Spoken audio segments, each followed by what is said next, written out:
He's Frank Schwab. I'm Jason Fitz. It's Friday. That means it's time for Inside Coverage. And if our eyes are sleepy, it's because we were up late last night. Frank, Thursday night football usually sucks. I'm just going to be honest with you. Like, usually it's trash football from trash teams. And I feel like what they do is I think Thursday night football is usually like the sort of underhanded, backhanded compliment to a franchise. Like, hey, we promised you a national game, so here you go. We'll bury you on Thursday night, and we all watch it because we have to. But last night, man, we got a barn burner. Atlanta, Tampa Bay, thing goes to overtime. The Falcons get the 36-30 win in overtime. Kirk Cousins goes off. That was a beautiful football game to watch. It was fun. It was a lot of fun. Both quarterbacks were really locked in. I expected it out of Baker because he's been playing well all year. That's who Baker is. Kirk, this was kind of a revelation. All of a sudden, Kirk Cousins comes alive. This is what the Falcons thought they were getting, right? They just said, we don't care about the run game tonight. We're dropping you back every down. You're going to have to carry us to this thing. And he did. 509 yards. And there are some people out there who will never give up this notion that Kirk Cousins stinks. Kirk Cousins a choker in prime time. Kirk Cousins never has a big game when it matters. Kirk Cousins never comes up clutch. It just gets refuted time after time. This was a huge game for the Falcons. This was on prime time, and they needed him to do everything last night, and he absolutely came through. I seriously don't know how they won this game, and I'm sitting here saying, I've talked about this. We talked about at the end of the show on Wednesday when I made my pick of the Buccaneers. Let's look at the Falcons season. Week 2, they're going to lose if Saquon Barkley catches that flare route, drops it, just hits him in the chest and drops it. They go downfield and win the game. They had to be at the moment that ball's in the air to Saquon Barkley, they had to be 2% to win that game, right? They somehow win. Last week, Younghoe Koo kicks a 58-yard field goal. Never kicked more than a 54-yard field goal in the NFL. 58-yard field goal to win it after the Falcons get a muff punt recovery in the end zone and a pick six by a linebacker to beat the Saints. Last night, I don't know how they won. Bucky Irving fumbles. You're uh-oh, this is bad. And then Tampa Bay gets right off the field. And you're okay, well, Tampa Bay is going to win. And then all of a sudden, the refs miss a face mask call, and the Buccaneers don't go anywhere with their drive, and they punt, and it goes into the end zone for a touchback. But still, you're all right, well, they still are going to have to get 45 yards with no timeouts and about a minute 13 to go.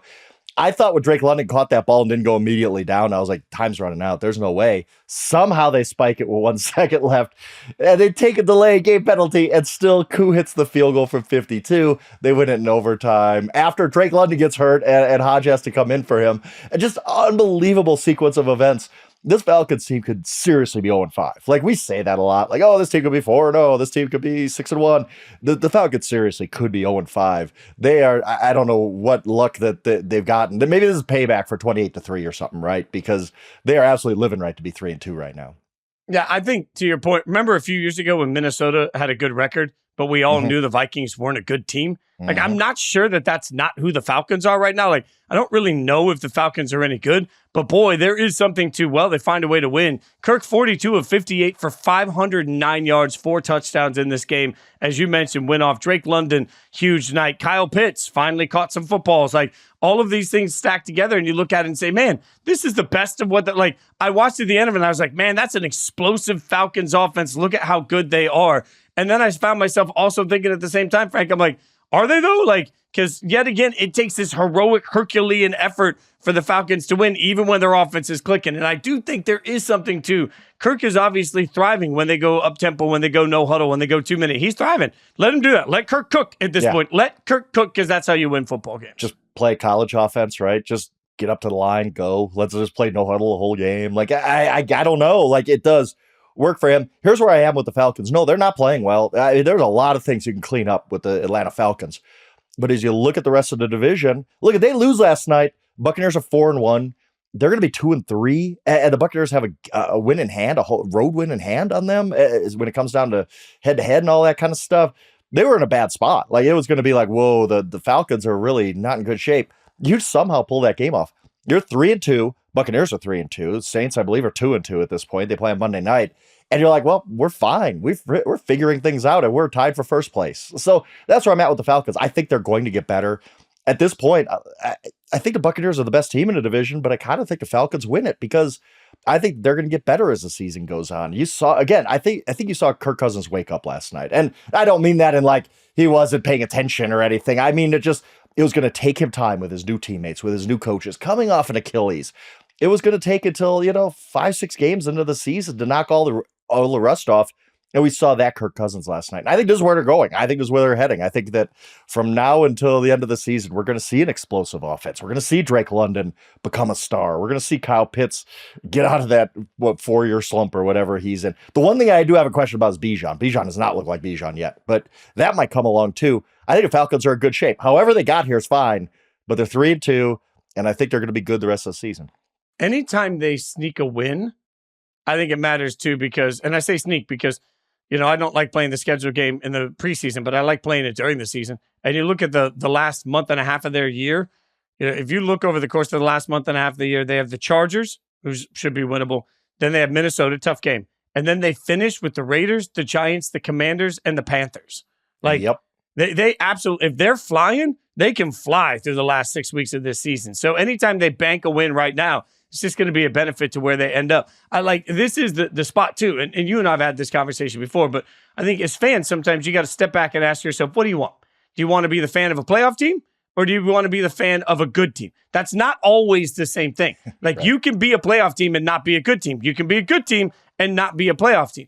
I don't necessarily know yet if I believe Atlanta's a good team, but I do believe Atlanta's a playoff team. And if I'm a Falcons fan right now, that's all I care about. If I can just get to the playoffs and then see where it goes from there, I feel pretty good about that. If you're rooting for a consistently great franchise today, if you're looking for the next 5 years and you're saying, what football team is good? Well, a team like Minnesota, I believe is good, whether they make the playoffs or not right now. A team like Atlanta, I don't really know if they're good, but they're winning football games. And I'm jealous of that as a fan of a team that doesn't do that very often. Yeah. And one reason, as I sat here and said, hey, don't sleep on Atlanta's number 1 seed in the NFC, which sounds ridiculous now, but that is no, that's a terrible take. But go ahead. It was a terrible take, but the reason was they had by far the easiest schedule in the NFL coming into the season. Warren Sharp does it based on Vegas win totals, which I love, and I always will cite him because I think it was really, really smart. He had the Falcons not just the easiest schedule in the NFL, but by a mile. They had the easiest schedule. You kind of alluded to it. Now that they're 3-2, it's going to get easier. They're going to have a lot of easy winnable games coming up. They play in a division where you can collect easy wins. So, I think this Falcons team is going to end up. I don't know how good they are. I think they're going to be good again. I think that they're going to round into what they're going to be. But the path is clear for them, even after this honestly horrible start, where they just somehow pull out 3 wins. I think they're in a great spot to get hot, collect wins, win the NFC South. And then whatever, playoffs, anything can happen once you get there. I don't know if you saw this, but my dear friend, he's like a brother to me. I used to work with him all the time. Harry Douglas, Atlanta Falcon, former Louisville legend, last night was celebrating the Falcons win on an airplane bathroom. He was in the bathroom as he posted a video celebrating the win. I'm sure he's flying out to game day, but here's the two things. Number one, I'm sure that's also not the weirdest thing Harry's ever done in an airplane bathroom. But number two, Frank, where's the weirdest place you've ever just celebrated a win? Because I kept looking at that thinking, if the Raiders won a big game on an airplane, I would probably be detained when we land. I shouldn't be in public on that sort of a thing. I can't imagine being in front of the world watching an overtime game that involves my beloved Raiders. An airplane bathroom seems like a weird place to celly them. I don't have many places because I'm from Milwaukee and my teams don't win many games. Frank's on one. Frank's on one, y'all. Frank is still hurt. To recap here, Frank, you're a lifelong diehard Brewers fan, and instead of enjoying the magic of making the playoffs, you're lamenting. Nobody, if anybody from Milwaukee or Baltimore or Houston or anybody is like, well, we made the playoffs. That was fun. No, you don't do that, right?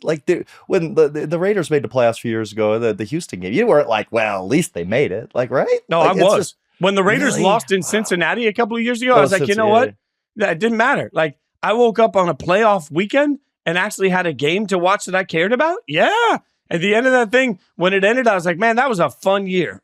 I'm so beaten down, Frank, that if I get more wins than losses, if I have more good Sundays than bad Sundays, if the Raiders finish 9-8, I will go grab a small bag of confetti from my local Party City, and I will walk up and down my street, poofing it into the air like the glitter meme, because I want people to understand I'm celebrating. I had more good Sundays than bad Sundays. Frank, you're coming here off a playoff loss, and you're not even appreciating the fact that you're like, we went into the last day of the baseball season with teams fighting for playoff seeding for fans who would kill to make the playoffs. And you're over here, because the Brewers lost? Come on. I think part of this, and I always say, like, I don't root for an NFL team anymore. I just don't, because I'm too into it. Anybody who knows me knows I'm diehard Brewers, Bucks, Badgers, right?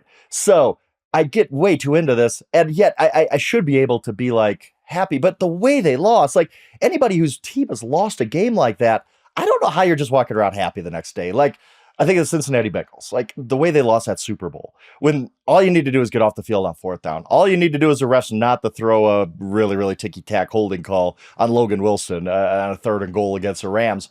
I don't know how the next day or even the next month you're feeling like, well, if we made a Super Bowl. Yeah, in the moment, like you're like, wow, this is cool. When the Wisconsin Badgers played for the NCAA tournament national title game against Duke, it was an awesome day. And at the end of the day, it was not awesome. It was not so awesome. I was like, that was one shot we had at this, and it's never going to come back again, which is proof too. So I don't know, as a fan, like any NFL team, like I guess it may be different if you're the Patriots or the Chiefs and you've experienced this time after time.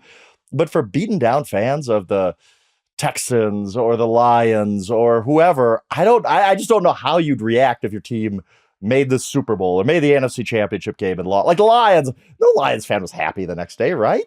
No, I think they were. See, I think there's a trajectory. Like in the beginning, you're so excited that your team is somewhere it hasn't been that you appreciate it. And then once that's happened once or twice, like the first time the Bengals make the playoffs with Burrow, they're like, man, this is the beginning of a great era, right? The first time the Bills make the playoffs with Josh Allen, even if they lose, they're like, we're coming back next year. We got him. That won't happen again. Then after a couple of years of doing that, you lose the game with 13 seconds left enough times. Now all of a sudden it's like, well, this bum can't win the big one. Right. So like there's this roller coaster, right? Like, I mean, I still think that if you go up to most Seahawks fans and you talk to them about Super Bowls, the first thing they're going to say is not, oh yeah, we kicked the snot out of Denver. The first thing they're going to say is, how do you not hand the ball to Marshawn? So like you are right that it's certain losses eat more than wins do, for sure. Like they eat at your soul more. But like when you're just, I don't know, the Brewers are not exactly. Maybe it's how you lose. Like if you just go and like to use my Brewers example, they go and play the Dodgers and Shohei Ohtani hits 48 home runs in a best of 5 series. I'm like, okay, whatever. The Dodgers are just better. But to lose like with 13 seconds left, or to lose on a Malcolm Butler interception, or to lose at the Packers tuck rule, yes, the tuck rule. You didn't feel happy the next day. You didn't wake up and say, well, the Raiders made the playoffs.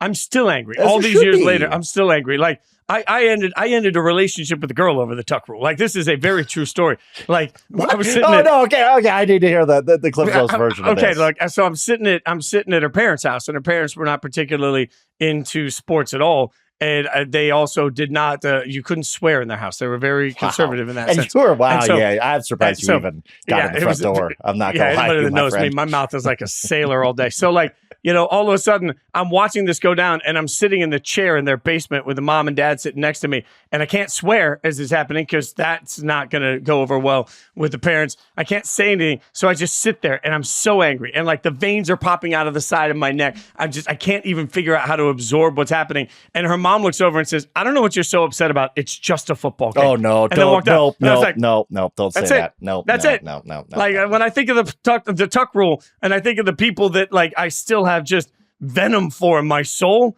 it's Tom Brady and that girl's mom. That's all I'm saying. I'm saying. I get it. And so like that's the thing when I'm kind of detached, but still into all 32 teams, right? Like they're all like my children, and I don't really hate your team. I don't love your team either. They're just teams, and I enjoy the NFL. But in my heart, I know that there's days like that. Like everybody has that loss that you're just never going to get over as an NFL fan. So I try to be sympathetic to that whatsoever because I have them, my own sports fan life. You have them, tuck rule, and there's games you just never get over, and it's hard. It's 28-3 for the Falcons. You're never going to. I'm sure Charles McDonald at some point just randomly just thinks, oh my God, we were up 25 points in the Super Bowl and didn't win it. Like it just happens. Like I think about it, the 2015 title game against Duke. I'm like, we were up 9 points in the second half. Like I just will think that randomly, and it never goes away. And that's what makes, if you're listening to a Inside Coverage podcast about the NFL, you are into your football team. It is not just a game. It is not just football.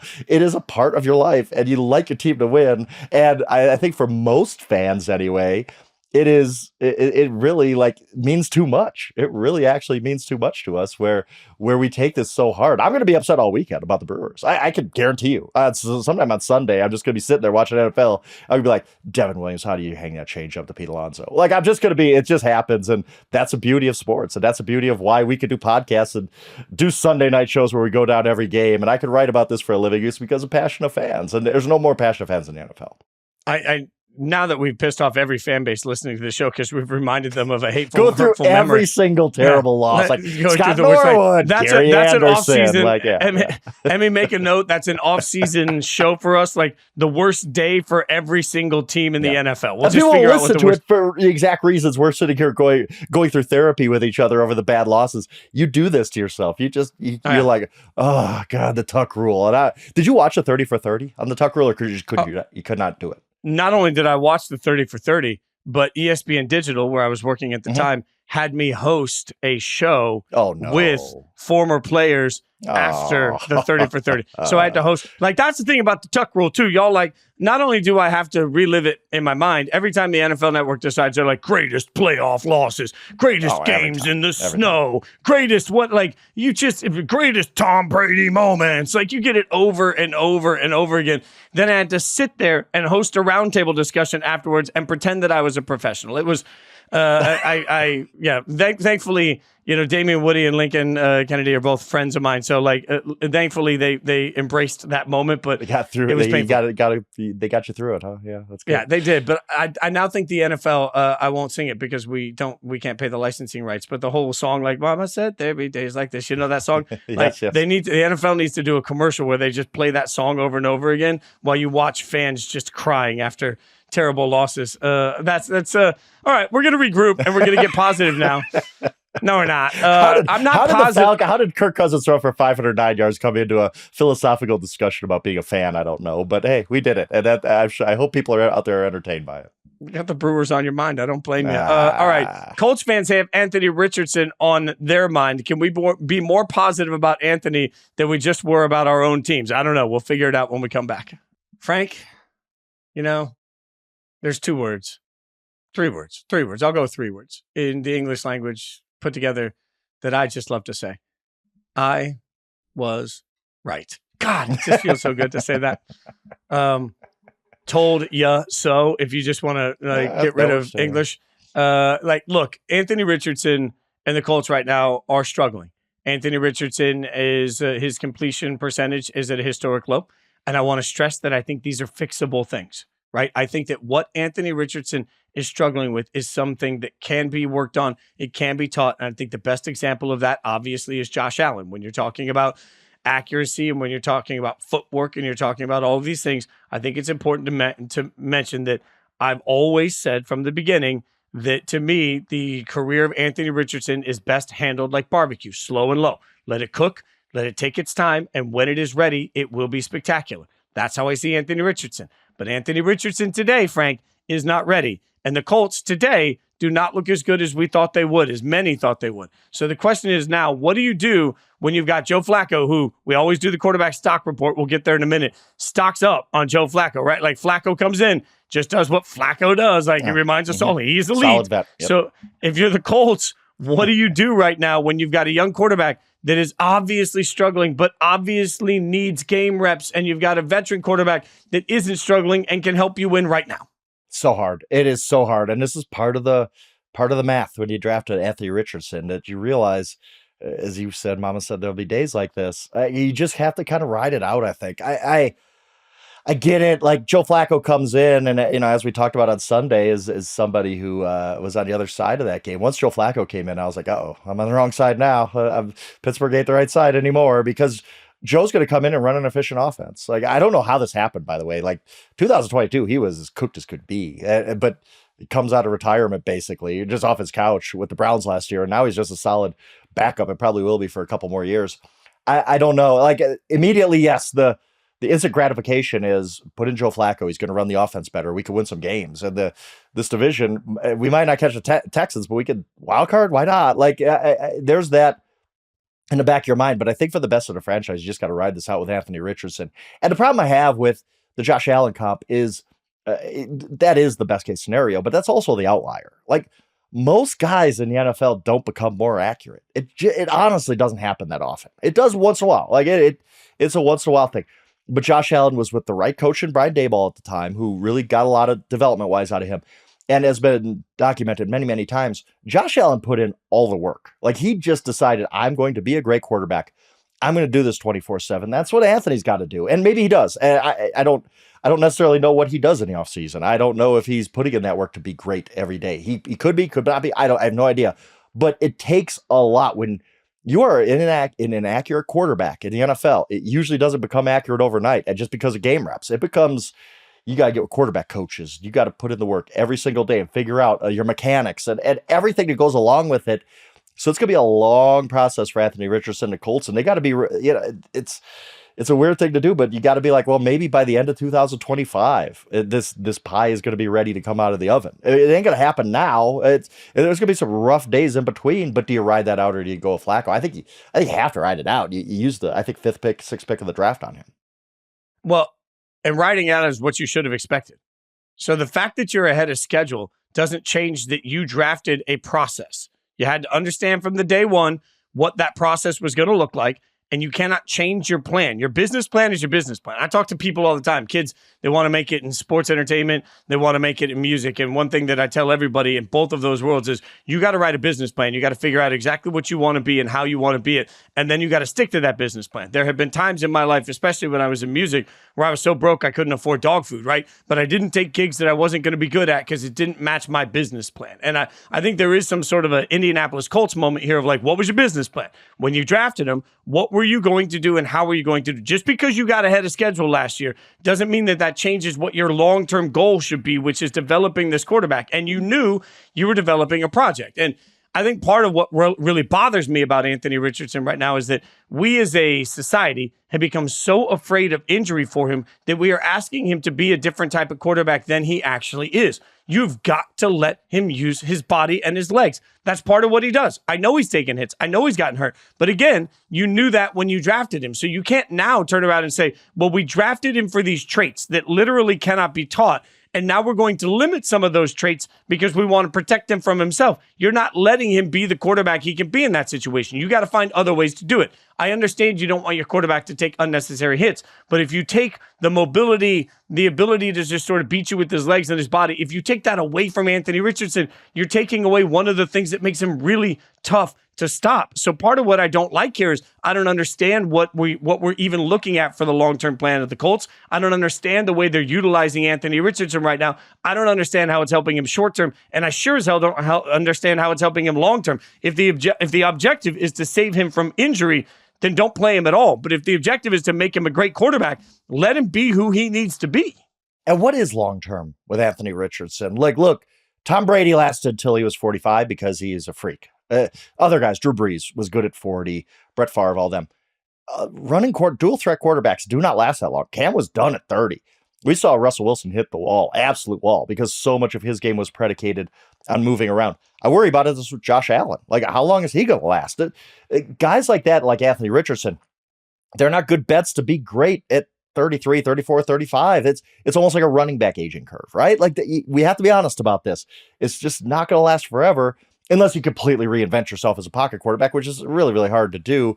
And again, like you said, it would take away something from what Anthony Richardson does. So I think if you're the Colts, like, he's a young guy, Anthony Richardson still, but you're looking at this saying we can't depend on, like, okay, now he's here and we have 10 more years with him in his prime. No, it's probably more like 5. So and that's enough to get to where you want to go, I guess. But a lot about this is just kind of a weird, like, you're trying to land the plane on a very, very small runway here to where Anthony Richardson not only becomes the quarterback, the functionally accurate quarterback you want him to become, but also gets the most out of his legs, is still a dual threat guy the whole time, but yet still has enough of a prime, but you could enjoy him when it all comes together.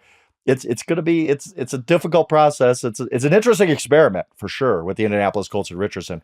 And like you said, yeah, I think you just gotta let him be who he is. You can't worry about the injuries. Like even he has said, look, it's football. Like it's there's nothing I can do. I got to be me. But you could tell he's not him. You could tell like there are big games. A game against the Packers, he ran 4 times, I believe. Like that ain't Anthony Richardson. That's never going to be him at his peak. So I think you just gotta live with everything. You just gotta play. You just gotta, okay, I gotta double down on this 11, even though I have only $100 left in my pocket. Like this is just, you gotta play. You gotta let Anthony Richardson be who he is, and hope the development down the line takes you to where you want to go.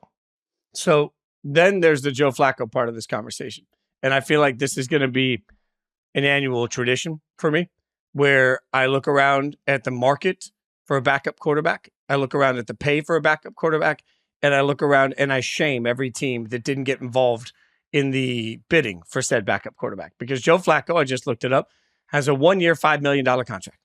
That's it. Wow. I didn't $5 realize that. I thought he was more in the 10 range. Wow. Yeah. 1 year, the base salary on it was $3 million. The signing prorated bonus was $1.5 million. Likely incentives was $500,000. So according to Spot Track, $5 million total. You are talking about $5 million. Why is that important? Because I'm watching a team like the Miami Dolphins right now pull guys off the street that we've never heard of and try and shove them in at the quarterback position. I am watching teams, and we see this all the time. We see teams that get stuck at quarterback. And last year, the big example that I used repeatedly was Gardner Minshew.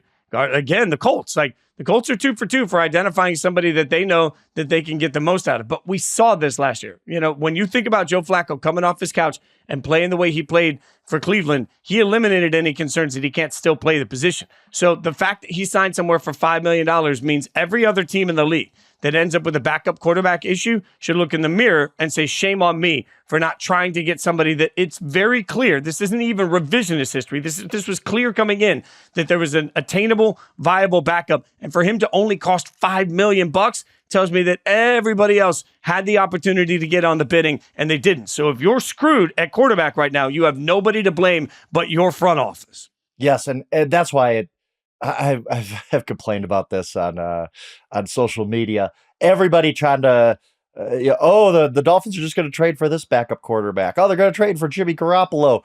Teams actually value backup quarterbacks. Like the teams that have them are all looking at the Dolphins saying, yeah, we don't want to end up like the Dolphins. They're not trading their backup quarterback because some teams value, as like the Colts obviously do, value the backup quarterback, and it's worth the investment. You're sitting there saying, oh, I hope I never cash in this insurance policy, but you have it. And even, if your quarterback's out for the season, you're probably not going anywhere anyway. But if Tua comes back after 4 weeks, you would want a backup quarterback where you're like, well, wait, maybe we go 2-2 in these 4 weeks. And then Tua comes back and he has something to come back to.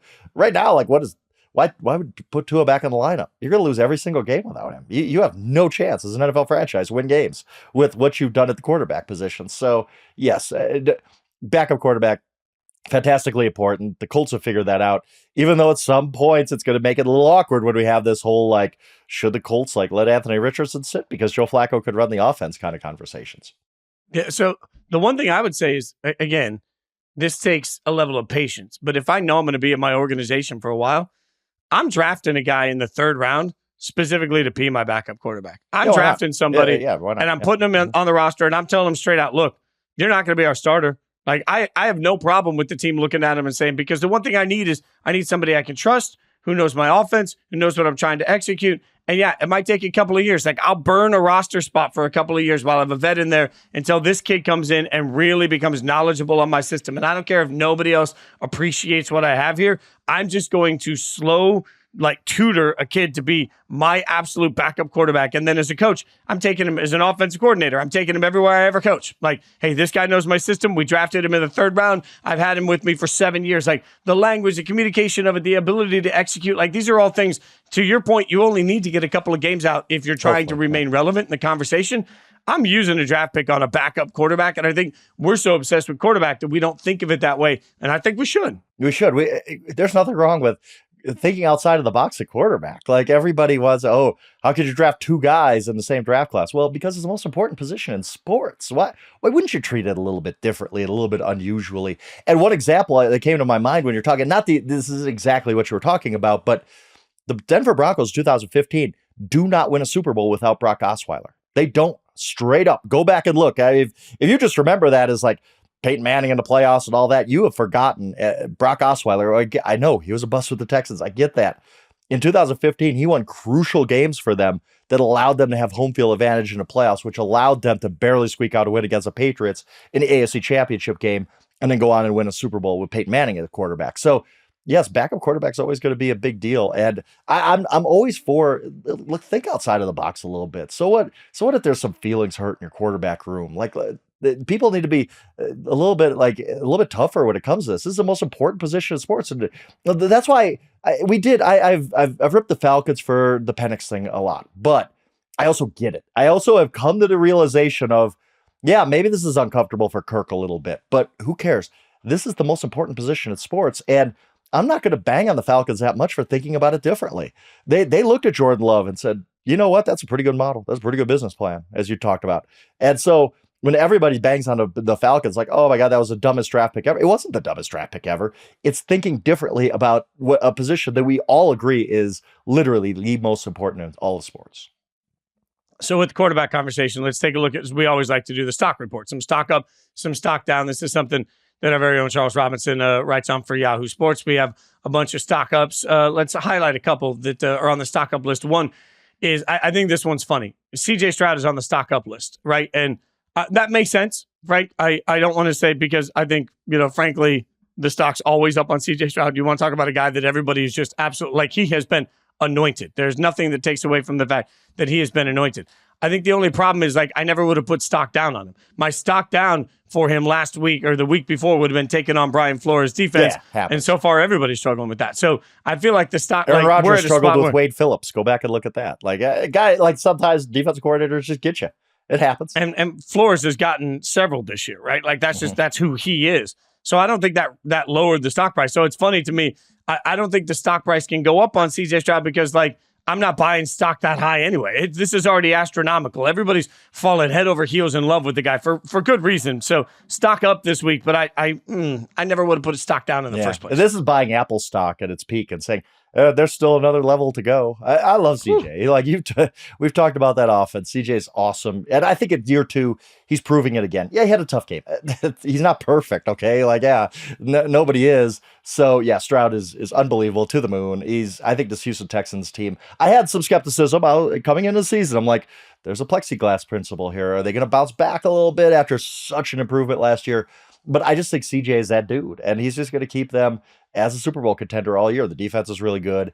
Their offense is still not whole because they haven't really had a running game the last couple of weeks, which nobody wants to talk about. They're going to get healthier with Mixon. They're going to be just fine. And CJ Stroud is at some point going to win probably multiple MVPs in his career. I can't rule that out for him. He's a heck of a player, and the Houston Texans are fantastic. All right, so what about stock up Jared Goff? Yeah, my MVP pick. I haven't given up on that, Fitz. I've not given up on Jared Goff winning MVP for the same reasons I've told you. It's going to go to the quarterback on a number 1 seed. Like, that's the formula. We know it. And I think the Lions are still definitely in play to get there. The one game they lost to the Buccaneers, A, the Buccaneers are not that bad of a football team. B, they outgained them by more than 2 times. Like, it was just kind of a fluky loss at home. You shouldn't lose it if you're the Lions. But in every other game, what I see is the best offensive football. And Jared Goff had a perfect night the other night. And that'll stick with everybody as the season goes on. And I just think this offense, now that they're really getting going, again, September's preseason for teams at this point. Like, we know that. We've heard that. It's kind of true. Now that they're kind of out of that, okay, now we've figured things out. I think this Lions offense is just going to roll the rest of the season. As much as I like the Vikings, I think the Vikings are legit. I just think the Lions are better. Like, I just think I still think the Lions are a Super Bowl team this year. I think the Lions win the Super Bowl. And part of that is Jared Goff is going to be a very, very good quarterback for this team. Had some struggles with some bad interceptions early. I get that. But I think it's wheels up now on Jared Goff. I'm with this. Stock up on Jared Goff. I still think the Lions win the Super Bowl. And honestly, I still think Goff is in play for MVP. Stock down on the statisticians and the record book people involved with the Detroit Lions. Jared Goff was a perfect 18 of 18, as you mentioned, for 292 yards, 2 touchdowns, no picks. That's remarkable. However, to qualify, caught a touchdown. Yeah. But however, to qualify for the all-time accuracy record, you must throw a minimum of 20 passes in a game, according to the NFL rulebook. So they were 2 passes away. They got to know that. Like, just give me 2 extra. Find 2 screen passes somewhere. Just find 2 easy completions would take the 2 late in the game. receptions. Like, sure, why not? Just find a spot late in the game. Be like, you know what? We're at the NFL record if we get him 2 more passes. So stock down on the stats people, but stock up on Jared Goff. I just thought it was funny because if I was going to say stock up on anybody from that game, again, like I feel like buying Jared Goff is buying high.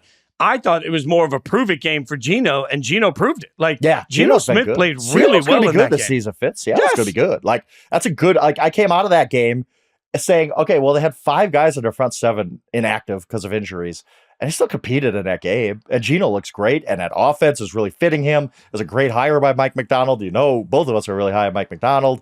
And Seattle's a good football team. They're going to make playoffs. I don't know if they win the NFC West because they're in there with the 49ers who are going to be just fine. But yeah, Geno's look, last season, Geno had a lot of issues, and they weren't even bad. They were overblown. He had a solid year. He wasn't great, but he was solid. But he just had no protection, and he's not a great. That's one of his flaws. He's not great when the protection breaks down.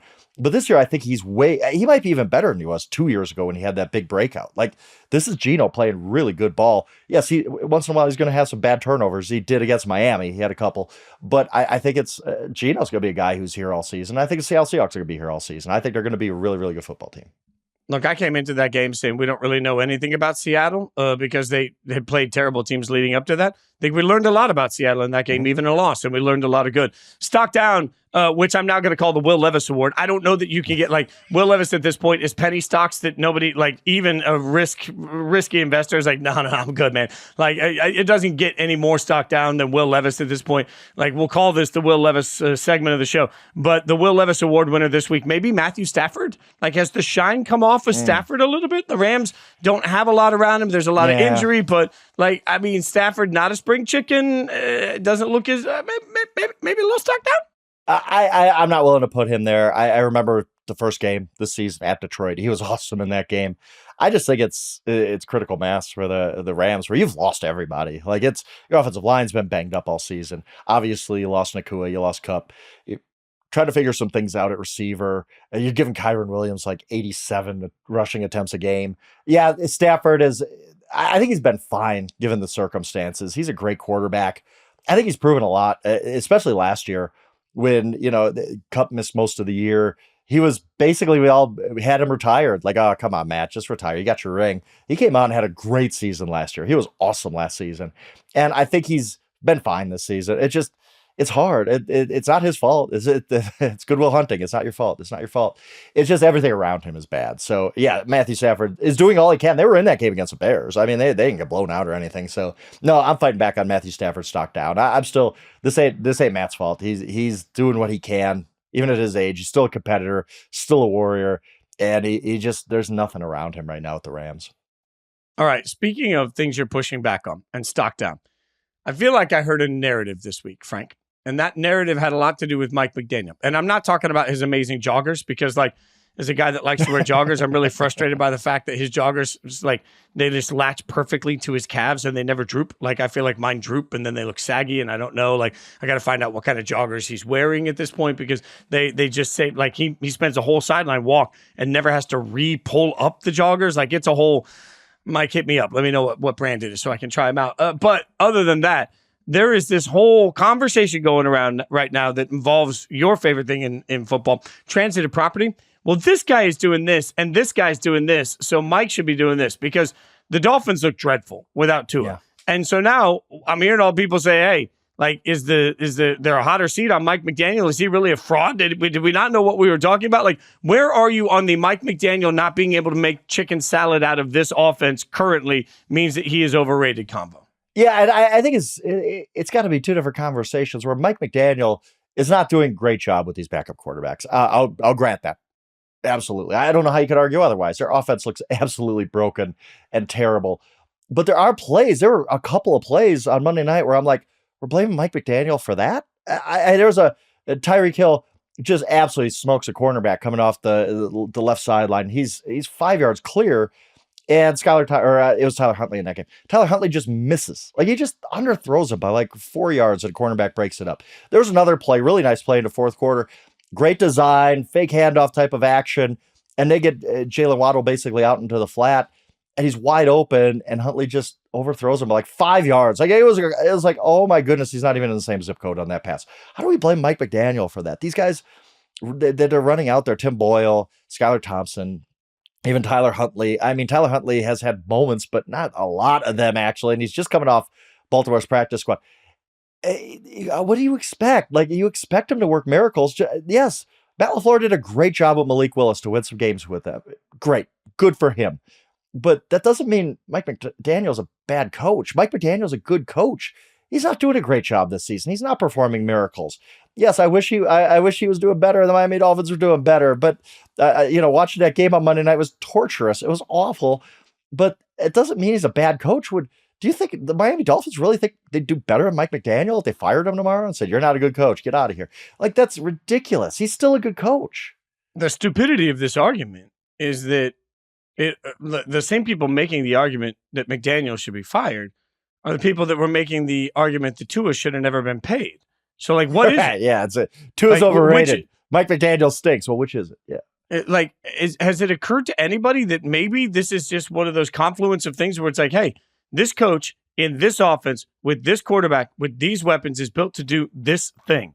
Now, that's wildly different. When you just apply that universal statement to it, that's incredibly different than what Matt LaFleur has done with his offense in Green Bay. They are very different beasts. They run in different ways. They use different language. Everything about them is different, and that's okay. Like, no two situations are the same. So I think that's the hard part in all of this to me, is that we're turning around and saying, well, the Vikings are doing this with Sam Darnold and, LaFleur is doing this with Malik Willis. So that means that obviously Mike McDaniel should be able to do this with whatever schmo comes onto the roster. I don't think it's that simple. Like, none of it is that simple. So right now, the biggest test to me isn't the offense of Mike McDaniel. It's, can he keep all of the noise out? Can he keep everybody together? Can this locker room continue to fight for each other while they figure out whatever their future looks like as a team? Because we don't know when or if Tua is going to come back. We don't know how that's going to look in the next chapter. We don't know where they're going to be in a competitiveness stance. So, like, the job right now to me and what Mike McDaniel needs to be focused on is keeping a team together and keeping them fighting for a season that is not yet lost, while we're sitting here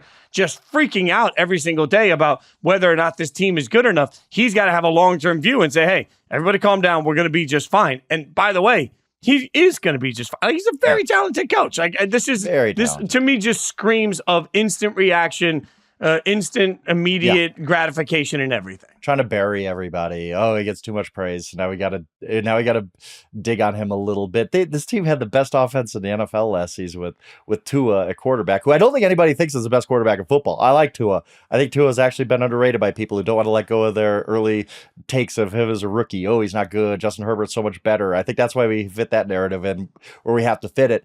They had the best offense in the NFL last year. And you think he's a bad play caller? You think that you look at that Miami Dolphins team the last couple of weeks and say, well, they'd be really good if Mike McDaniel wasn't calling plays. Come on.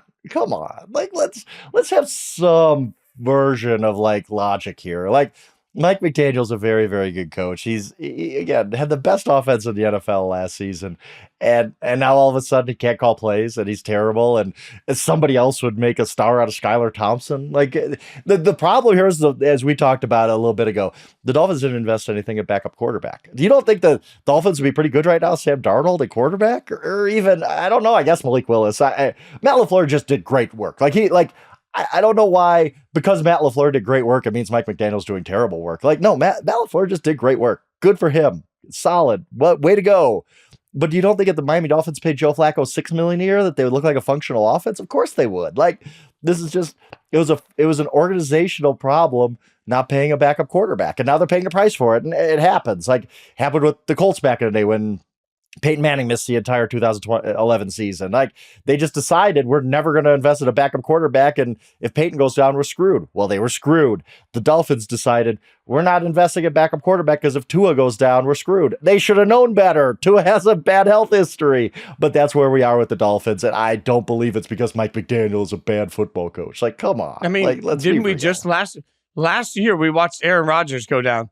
And the whole year, we watched the Jets just absolutely not be able to figure it out, right? And there were conversations about Saleh and whether or not he would keep his job. But what Mike McDaniel has accomplished on his side of the ball is unquestionable. And we have so much recent proof of when you lose your quarterback, expectations should change. I think this is such a weird, people can't decide what they hate about the Dolphins. They just hate the Dolphins. And I don't know why. Like Mike McDaniel, pretty likable guy. Tua, pretty likable guy. And like the wild part of this is now everybody's trying to make Mike McDaniel a hack that doesn't deserve the job. And all of a sudden, a lot of people that don't have any right to are suddenly preaching to Tua what he should do. Like, again, I will say this loudly. Tua is a grown man with a family that is going to sit down with his doctors, and he's going to sit down with the team doctors, and he's going to sit down with his personal physicians as he has done every time he's had a concussion. And then he's going to make the decision with his family of what's best for him. But we got a bunch of people out here screaming what he should do. None of that makes sense to me. Like, let a grown-ass man that's going to do the things he thinks is necessary make the decision for the rest of his life. And the rest of us can just sit down and shut up about it, right? Like, there's some level of like, well, maybe it's not my place to tell him what to do. I feel like everybody has a Dolphins opinion, and I don't understand why. Like, they're not even polarizing personalities. It's easy to hate Belichick. It was easy to hate Belichick. It's easy to hate the Cowboys, sure. Like, I can understand why people get on one side or the other of it. Like, what the hell did the Dolphins do to deserve all this crossfire?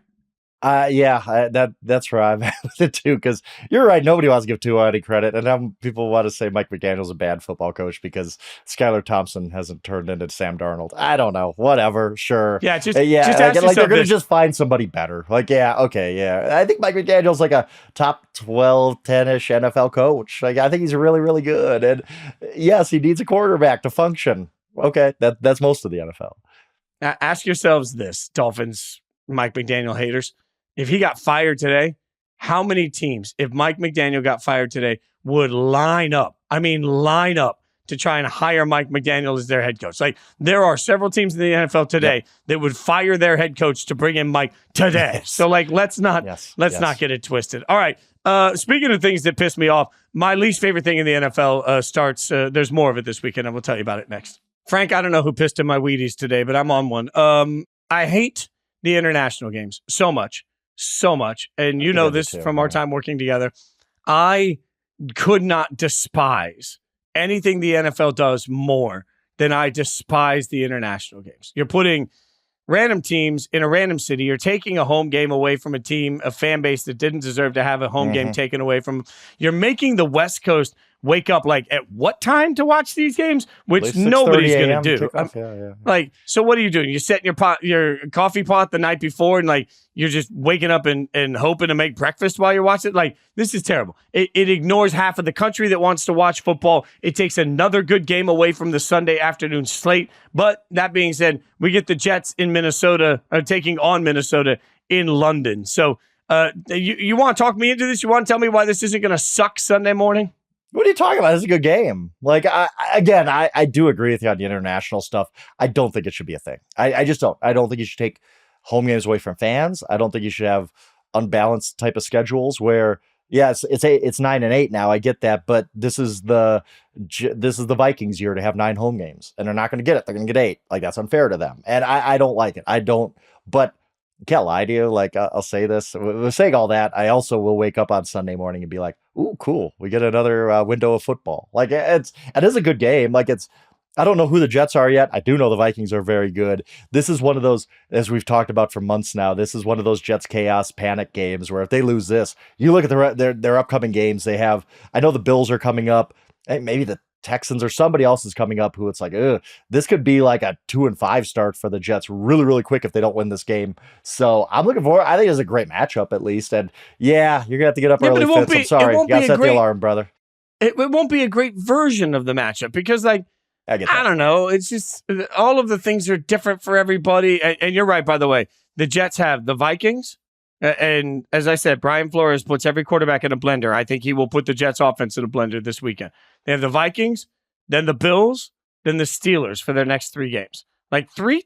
I mean, the Bills, tough win. Steelers, tough defense, right? So to your point, a team right now that's sitting at 2-2 has 3 straight games that are going to be difficult for them. And they get the Patriots after that. We'll see. Then the Texans and Cardinals. Like, they have a rough stretch coming up. Really like, this is not. Yeah.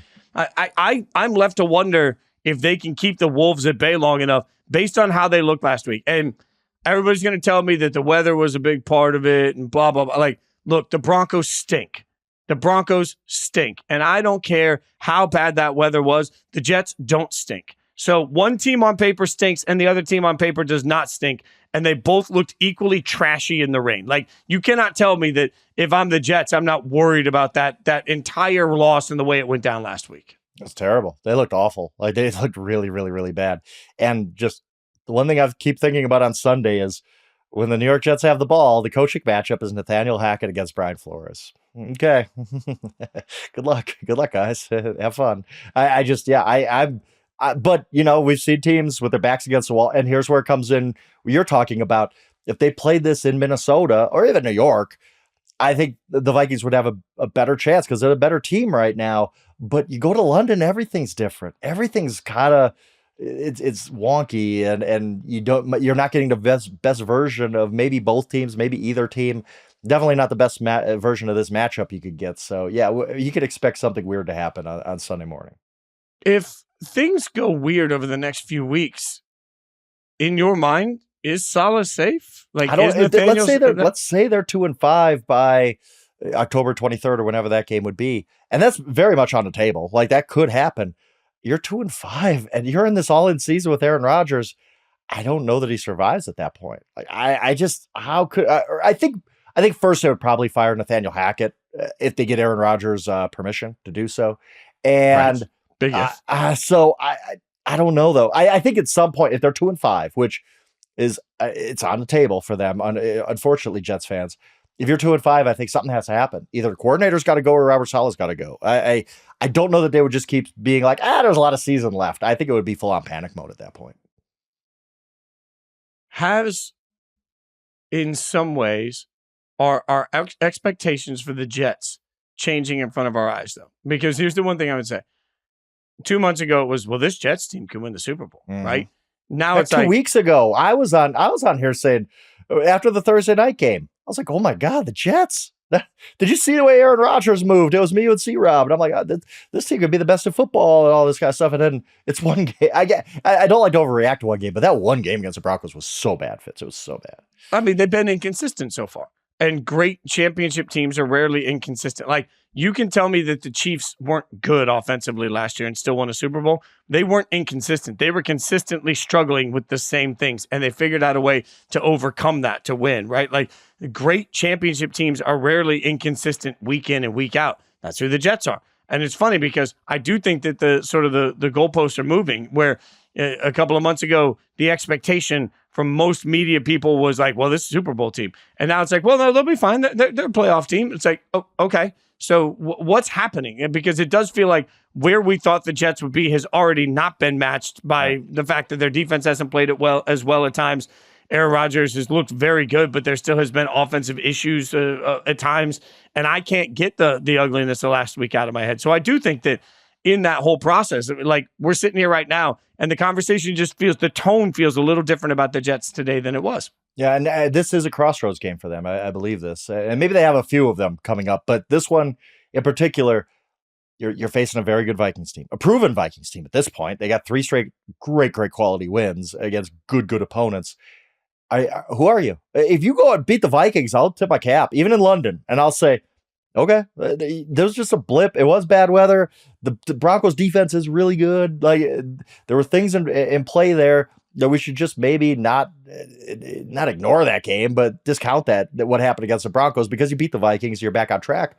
Or do you just go and lose? And now you're 2-3, facing a really tough schedule coming up, and you haven't looked good. Like, I think this is a big, like, who are the Jets? And we're going to all find out. We're all going to be watching, except you maybe, because you're going to sleep in. But we're all going to be watching on Sunday morning. So we get to find out. I'm going to have to catch up. Like, I'm just going to be honest with y'all, because Frank and I on Sunday nights go through every single game. Here's the problem for me. Like, this is the personal story here that nobody asked for. But I also do the College Football Power Hour Saturday nights, right? So the three of us sit down and we go over most of the big games from college football. We usually do that around 11:30 midnight Eastern. So we're done taping 12:30, 1 a.m., somewhere around there, like 12:30, 1 a.m. And then I got to do FFL the next day at noon. I'm doing the fantasy football show at noon. I got a small window there, Frank. Like, if I ramp down after the show and I go to bed by 2, I'm lucky. You want me to get up, 4 hours later and start getting ready for football? Nope, not doing it. Nope. I'll see the second half while I'm getting ready for the show. I'll watch the highlights and then we'll talk about it. And I will again Sunday night lament the fact that it was on so early and the NFL obviously hates people from the West Coast. Shout out to all my Vegas peeps. Let's get out. Speaking of which, let's do our stupid underdog pick of the week, Frank. This is where we each pick an underdog we think can win over the course of it. We're supposed to be keeping track of the numbers here. We have them somewhere. I just haven't looked it up. So, Frank, I would usually let you go first, but I'm actually running to the plate. You can pick the same game. I don't care. I know we're going to pick the same game. We're going to pick the same game, right? I have yet to do this. I have not yet in this process ever picked my beloved Raiders to be the stupid underdog pick of the week. Oh, I did not expect this. Okay, make the argument because I do not think you have a chance in this game. The Raiders are 2.5-point dogs to a terrible Broncos team. I think the Broncos offense is at best inept. Now, I know the Broncos can run the football, and the argument is that you can run the football on the Raiders over the course of time. I get that. I'm not that worried about that. Christian Wilkins, by the way, had a resurgent game last week. We'll see. Max Crosby not likely to play. We all understand that. That's going to be different. But they are getting a lot of contributions from the defensive side of the ball in a lot of places. I know that it has not necessarily always been pretty, but that defense manages to make big stops when they need to make big stops and has been able to force quarterbacks to make mistakes. I do not trust Bo Nix to be a threat at all. So now you can allocate more resources towards stopping whatever you need to in the run game, which I think they will be able to do. The question in this game is which team can get to 20, because that is the magical number. I think if anybody gets to 20, it's a win. The Raiders have had the Broncos number for years at this point. I don't think that ends this week. Gardner Minshew will be able to get enough out of the fact, like, I don't know Devontae, but let's not get it twisted for everyone that fantasy football players that think that Jacoby Myers is the new number one. Jacoby Myers is the new number two, because we all know that the Brock Bowers situation is their number one. Brock will continue to eat. Gardner will continue to get him the ball. The Raiders will continue to not be able to run the football, but they will get enough to beat the Broncos. 2.5 points on that. I'm going to pick up. I wonder, as you say that, if Patrick Surtain will take Bowers in this game. I remember back in the day when the Broncos would play the Chiefs, Champ Bailey would take Tony Gonzalez because they were just like, well, you're the best receiver, and Champ is the best quarterback in the world. So, you know, that's a matchup we need to have. I wonder what Surtain's going to do in this game, because he's just been wiping out number one receivers. He, to me, he's the defensive player of the year so far. He's probably wouldn't get one vote, but I'm starting that campaign, and we'll probably beat that drum all season. I just think the Broncos defense is really, really good. I think that the Raiders are going to have trouble moving the ball. Like you said, first to 20. I don't think either of these teams get to 20. I think winning team's going to have like 14. Like, it's going to be one of those type of games. It ain't going to be pretty in any way, but interested to see how the Raiders kind of handle like the Devontae Adams distraction. Are they, I mean, he's a popular guy in the locker room from all accounts. Like, are the Raiders happy to go play like that now that they know Devontae Adams has a hamstring injury and is going to be sitting out this one? I don't know. I just wonder where the team mentally is at, knowing that its best player is about ready to be traded, probably in a very acrimonious situation. For mine, I never thought of the Raiders. Let's put it that way. I did think of the Saints. I just couldn't do it. I can't go against the Chiefs at Arrowhead, and I come off as a Chiefs hater a lot of times when I'm just like, what? How can they overcome this? And they always do. So I'm not going to go with the Saints, but I will. I thought you were going to go with the Cowboys because they are underdogs in this game. And I don't know. There's part of me that has not given up on the Cowboys being a good team. I know I've sat here most weeks and said like, oh my God, they look terrible. It's not getting better. The win against the Giants was ugly, but I still in the back of my mind have not given up on the Cowboys being a good team. And I don't fully trust this Steelers offense. Defense is great, obviously, but I just haven't given up on the Cowboys being a good team. And so I think they go on the road and I think they beat the Steelers. They have two tough games coming up. And I think that the guys know, like, we need this game. We can't afford to lose this one, or else this might be a 3-game losing streak coming up. So I think Cowboys go on the road and beat the Steelers. All right. I like that pick a lot. My fear was, I just imagine this in a world where the Steelers hand the ball off like 87 times and just the Cowboys never even see the football. That's the only, if I'm Pittsburgh, and look, if I'm every team in the NFL now, when I play the Cowboys and I pre-plan my first 15 to 20 plays, they are all going to be some sort of a run. And like, I am not even going to attempt to try and pretend. I'm just going to say, hey, you know what I like? I might even just look like, if I'm walking up to the line of scrimmage, I'm just going to look over to the Cowboys, be like, run right. And then I'm going to run right. And I'm going to do that until they can stop it. And then be like, hey, guys. The Steelers don't have much at running back right now. Cordarrelle's banged up. Jalen Warren's been banged up. And Najee hasn't looked great. Like, so no, Najee hasn't. This is supposed to be a breakout game for Najee. If the Steelers can't run, if the Steelers running backs can't play effectively against this Cowboys team, then what that tells you couldn't against is the that Colts, the Steelers have a run game. Couldn't against the Colts. Colts are soft in the run game. They couldn't do anything against them. But like, I was excited to play Najee in some of my fantasy leagues, and I'm like, oh, he did nothing. Okay, great. The Colts are single ply, like affordable hotel soft toilet paper against the run. Like the Cowboys are triple ply, ultra Charmin, like poofy soft, like you're making money because you can afford that toilet paper. That's the level of soft the Cowboys are defensively against the run. By the way, Charmin, feel free to sponsor us after that. Hey. I should give a shout out to Emmy, who has had to listen to this ridiculousness for an hour, doing God's work behind the scenes. We always appreciate her. You can follow us on Twitter at Jason Fitz, at Yahoo Schwab. You know that. We'll be back Sunday night, Frank and I, to recap and argue about all the games except for the London game, which admittedly, I will remind you, I will not have watched because I object to all of it, but I'll watch the highlights.